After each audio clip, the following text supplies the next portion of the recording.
मयूरव उपाध्याय जी, नागपुर से। राधे राधे। राधे राधे महाराज जी। महाराज जी, मैं बदलना चाहता हूँ पर बदल नहीं पाता। मैं बहुत कुछ करना चाहता हूँ पर कुछ कर नहीं पाता। मुझसे सुबह उठा नहीं जाता, मोबाइल छोड़ नहीं सकता। मैं छोटे छोटे संकल्प भी पूरे नहीं कर पाता। मैंने अपनी पूरी जिंदगी बस सपनों में ही गुजार दी। तो यार जिंदगी भी अभी कितनी व्यतीत की है। अभी तो विश्वास टूट चुका है। हाँ, अभी तो बच्चे हो, सही मार्ग नहीं मिला इसलिए विचलित हो रहे हो। अभी तो बच्चा, आप अपने जीवन को उन्नतिशील बना सकते हो, बदल सकते हो, जो चाहोगे वो बन सकते हो। अभी नई अवस्था है ना। हाँ, ये कुछ कमियां हैं आपके अंदर जिनके कारण आपको ऐसा मन चिंतन कराने लगा, बुद्धि ऐसा निश्चय करने लगी। अगर उन कमियों को दूर किया जाए और बुद्धि पवित्र हो जाए तो अभी आपको आनंद मिलने लगेगा। समझ रहे? आप जानते हैं आपके अंदर जो कमियां है ना? हाँ, उनको छोड़ दीजिए। ये गंदी बातें, ये गंदे आचरण आपको गिरा दो।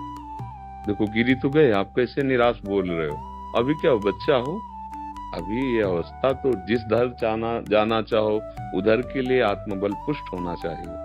पर के यही तो हम सब बच्चों से कि नई पीढ़ी हमारी जो है आज उत्साहहीन हो रही है, क्योंकि आचरण बिगड़ रहे हैं। सुख की लालसा से ऐसे आचरण किए जा रहे हैं जिनसे केवल दुख, निराशा, चिंता, घबराहट, शोक यही प्राप्त होगा। उनका फल ही है यही। अब उनको समझाओ तो कैसे समझाओ? ना आहार ठीक है, ना संग ठीक है, ना दृश्य ठीक है।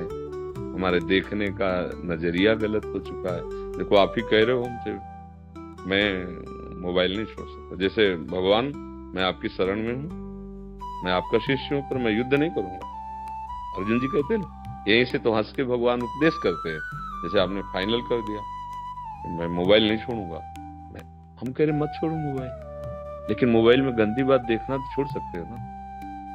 उतना तो आपको कंट्रोल रखना पड़ेगा अपने ऊपर। नहीं रखोगे, देखो हर चीज में गुण और दोष दोनों विराजमान है। जड़ चेतन गुण दोष में विश्व कीन करतार, संत हंस गुण गाए पे परिहरिवार विकार।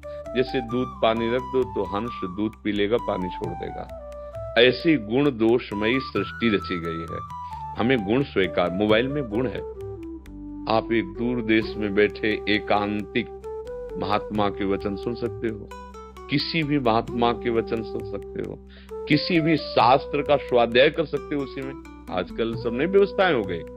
कोई संकट है तो आप किसी को सूचना दे सकते हो, लेकिन उससे गलत जो बातें हैं वो ना देखो, उसका दोष स्वीकार ना करो। अब पास में मोबाइल है, गंदी बातें देखोगे, गंदे आचरण करोगे तो यही बात। हम मोबाइल छोड़ने की बात नहीं कहते, हम मोबाइल में गंदी बात ना देखने की बात करते हैं। वो तो छोड़ सकते हो ना, छोड़ सकते हो ना, तो देखो छोड़ करके। गंदी बात देखो मत, और जो गंदी बात करते हो करो मत। और राधा राधा राधा राधा, जिससे दवाई खाई जाती है, वैसे हम आपको कह रहे, राधा राधा राधा राधा नाम जप करो, थोड़ा व्यायाम करो, सुबह सुबह 1-2 किलोमीटर दौड़ो। शरीर से जितनी मेहनत करोगे उतने ही तुम महान बनोगे। ये जो शरीर को प्रमाद और आलस्य में डालते हैं वो किसी काम के नहीं रह जाते हैं। ये शरीर मैं थोड़ी है कि इसको इतना दुलार करे, उचित दुलार करे, हार दे दे, वस्त्र दे दे और खूब इसको सत्कार्यों में लगावे। अभी आपकी बुद्धि पवित्र हो जाएगी, पाप नष्ट हो जाएंगे। थोड़ा सा भी परहित का कार्य तुम्हारे जीवन की राह को बदल सकता है। थोड़ा सा परहित कार्य। अभी तो परहित जाना ही नहीं, अभी तो केवल इंद्रियों के विलास को सुख माना और उसी में लग पड़े। ये अवस्था तो ऐसी नहीं है। इस अवस्था में तो हम अपनी ऐसी नींव रखते हैं जिससे हम राष्ट्र भक्त बने, हम मातृ पितृ भक्त बने, देव भक्त बने, भगवत भक्त बने, जगत का कल्याण करें, अपना कल्याण करें। अब ऐसे में तो बच्चा, देखो तुम निराश हो गए, नहीं हो गए निराश, ये अच्छी बात नहीं है। निराशा अच्छी बात नहीं। अगर हमारी बात मान लो, हमारी प्रार्थना मान लो, तो जो तुम जानते हो कि गंदे आचरण है, जिनके रोकने में तुम असमर्थ हो, उनको रोकने में समर्थ है प्रभु का नाम। नाम बल है। जितने भी महात्मा काम क्रोध लोभ मोह मद मत्सर पर विजय प्राप्त की, नाम बल से प्राप्त की। हम जानते हैं नहीं करना चाहिए, फिर भी ऐसा लगता है जैसे कोई भूत हमारे ऊपर चढ़ गया हो और हमसे करवा लिया हो। वो वासना है, वासना का भूत है, वो नष्ट होगी उपासना से। और उपासना है नहीं तो फिर होगा क्या? हमारे अंदर ताकत है नहीं कि इधर कदम रख दे तो फिसलते चले जा रहे हैं। ताकत लाओ। ब्रह्मचर्य ताकत है, नाम जप ताकत है, दूसरों की सेवा ताकत है, दूसरों का आशीर्वाद ताकत है। बड़े बुजुर्गों के जब चरणों में माथा रखते हैं, उनका हृदय प्रसन्न होता है, तो वहीं भगवान बैठे। कोई तड़प रहा है, भूखा प्यासा, रोग से पशु, आप उसकी सेवा कर दो, उसके हृदय में भगवान बैठे, वो आशीर्वाद दे देंगे, आपका मंगल हो जाएगा। बात समझ रहे? देखो प्रयास करके नाम जप करो। पहली बात तो निराश होना मत।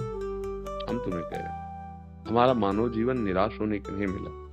अच्छा, हमसे गलती हो सकती है, बड़ी गलती हो सकती है, बार बार हो सकती है, हमें फिर भी निराश नहीं होना।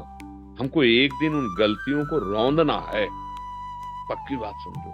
अगर तुम ऐसा भाव नहीं रखोगे तो फिर जैसे अभी बोले ना, ये आपको गिरा देगा, मतलब आपको इतना निराश कर देगा कि आप कुछ और सोचने लगेंगे कि अब जीवन का मतलब क्या रहा। इसलिए ऐसा नहीं, अभी तुम महान बन सकते हो। देखो, कई कई वर्ष गंदे आचरणों में रहे, जैसे वैश्यागामी चिंतामणि जी के पास विल्व मंगल जी, और वहां से धक्का मिला, घर परिवार सब छूट गया था। अब उनको एक ही रास्ता दिखाई दिया कि है कोई भगवान, अब मुझे स्वीकार करे। हमने जिसके लिए सब कुछ न्यौछावर कर दिया, उसने तो धक्का मार के बाहर निकाल दिया। चिंतामणि जी उनको धक्का मार के बाहर निकाल। अब वो एक मार्ग मिला भगवान। तभी हम कहते हैं विपत्ति, अपमान, तिरस्कार, ये ऐसा अमृत है जहां से भगवान की तरफ यात्रा प्रारंभ होती है। नहीं, विषयी जीव कभी भगवान की तरफ नहीं चलना चाहता। जैसे नाली का कीड़ा नाली में ही आनंद लेना चाहता है, ऐसे विषयी जीव गंदे विषयों में ही आनंद खोज करता है। भगवान की तरफ चल पड़े। पूरा चरित्र तो बड़ा है। वो एक ऐसे महान आचार्य कोटि के कि बिल्व मंगलाचार्य उनका, और उन्होंने चिंतामणि को प्रणाम किया गुरु रूप से कि अगर तूने मेरा तिरस्कार न किया होता तो आज मैं श्री कृष्ण को न प्राप्त कर पाता। तो मानो मन और बुद्धि, इंद्रियां तुम्हारा तिरस्कार कर रहे हैं, तो तुम भगवान का आश्रय लो, नाम जप करो। देखो, तुम ही इस बात का अनुभव करोगे, हंसोगे अपने ऊपर कि अरे जब मैं नाम से विमुख था तो मेरी धज्जियां उड़ाई थी, आज मैं नाम जप कर रहा हूं तो मेरा कुछ नहीं बिगाड़ पा रहे। समझ रहे? आप निराश मत होना, हमारी बात मान लेना, एक दिन आपका हृदय शीतल हो जाएगा। मनुष्य जीवन व्यर्थ नहीं किया जाता बच्चा, बहुत कीमती। देवता तरसते हैं इस जीवन के लिए कि अगर ये जीवन मिल जाए तो मैं साधना और भजन करके ऐसे उत्तम गति को प्राप्त हो। कोई देव गति, कोई उत्तम गति थोड़ी है। वहां भी भोग विलासिता है, बाद में पुण्य क्षीण होने पर ये मृत्यु लोक में आ जाना पड़ता है। पुण्य क्षीणे मृत्यु लोक के विसंति। ठीक है ना? धैर्यवान, नाम जप, जो तुम गंदी आदतें जानते हो उनको छोड़ने का प्रयास करो। अगर फिर गलती हो जाए तो निराश मत होना। दवा खा रहे हो, राधा राधा राधा राधा, बल मिलेगा। ये जैसे हम आपसे सत्संग कर रहे हैं ना, आपको बल मिल रहा है। अब आप देखना, अगर हमारी बात पे चलोगे तो आपको लगेगा कि जैसे कोई जबरदस्ती हमसे करवा रहा था, ऐसे कोई जबरदस्ती हमको बचा रहा है। भगवान की कृपा, भक्तों की कृपा अमोघ होती है। महत्संगस्तु दुर्लभो दुर्गमो रामोघस्य। अगर स्वीकार कर ले तो अमोघस्य। ठीक है?